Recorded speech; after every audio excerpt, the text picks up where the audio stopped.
प्यारे बच्चों, आज मैं आपको उत्तर प्रदेश की एक लोक कथा सुनाऊंगी जिसको लिखा है गिरिजा रानी अस्थाना ने।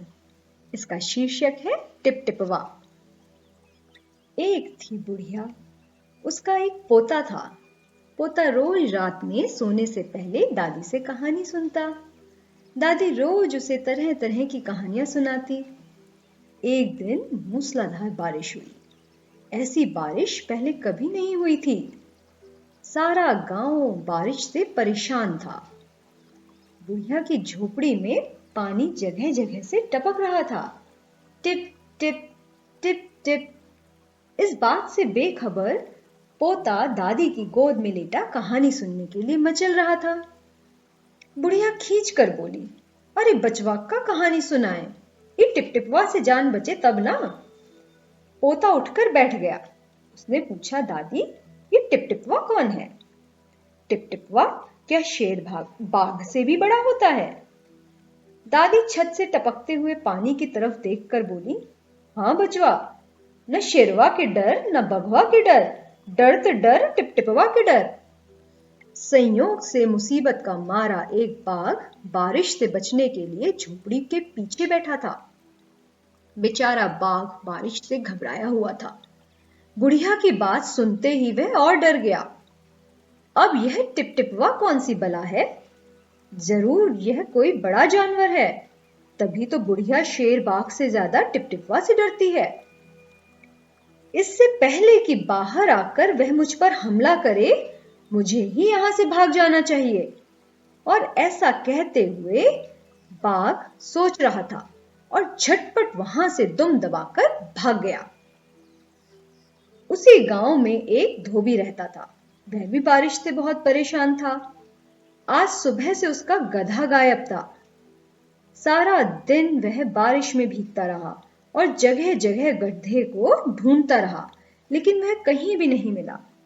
धोबी की पत्नी बोली, जाकर गांव के पंडित जी से क्यों नहीं पूछते, वे बड़े ज्ञानी हैं, आगे पीछे सबके हाल की उन्हें खबर रहती है।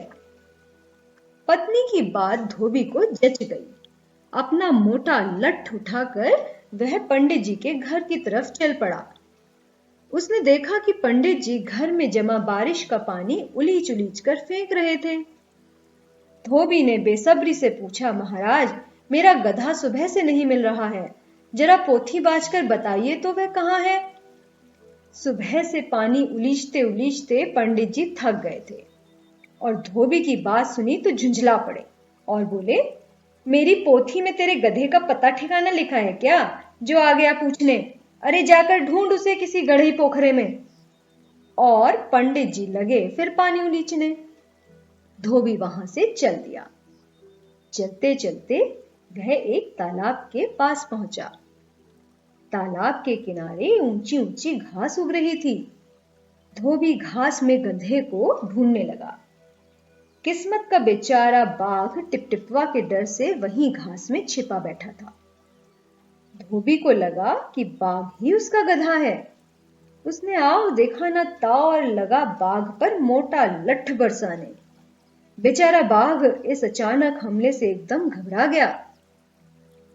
बाघ ने मन ही मन सोचा, लगता है यही टिप टिपवा है, आखिर इसने मुझे ढूंढ ही लिया। अब अपनी जान बचानी है तो यह जो कहे चुपचाप करते जाओ।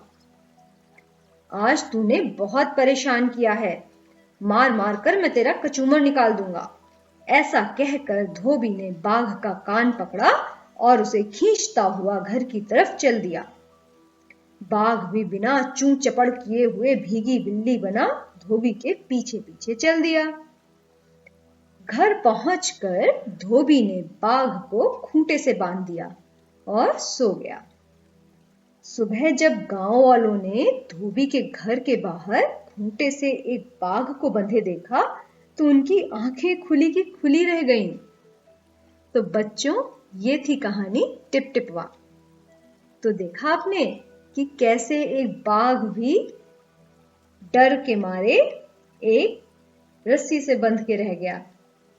तो इस कहानी से हमें यह सीख मिलती है कि हमें अपनी पावर को समझना चाहिए और कभी भी डरना नहीं चाहिए।